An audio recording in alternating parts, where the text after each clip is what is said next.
Hello गाई नमस्कार मु हूँ सिलु एटा हूँ आमर दुकान टी देखि पारुच मो पछ साइड अच्छी पूरा लोकेशन टी कही दउची लोकेशन हूँ आमर देव कॉलोनी बइन साही पूरा चारि छक पाखरे देखि पारुच गाइस मो दुकान रे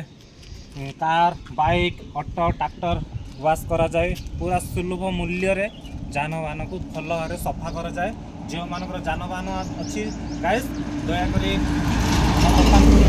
नहीं आसतु आ जो मैंने लोकेशन जानी पार जीपीएस रे सर्च करके आसवे सानवी सर्विसिंग सेंटर गाइस ऊपर पटे आसले आमर दुकान रे राइट साइड पड़ो आदि चारि छकर ऊपर को गले लेफ्ट साइड पड़ो गाइस दुकान टी देखी दिंतु पूरा 60 स्टेशन लगे एटा हूँ आम चारि छक जीवा रास्ता पूरा ये गोटे 300 मीटर डिस्टेंस पूरा चारि छक मार्केट टी आसला बेले लेफ्ट साइड मो दुकान टी दयाकोरी आसतु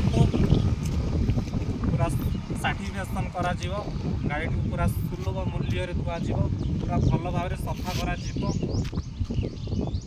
गाइस ओके रोचे बाय नमस्कार।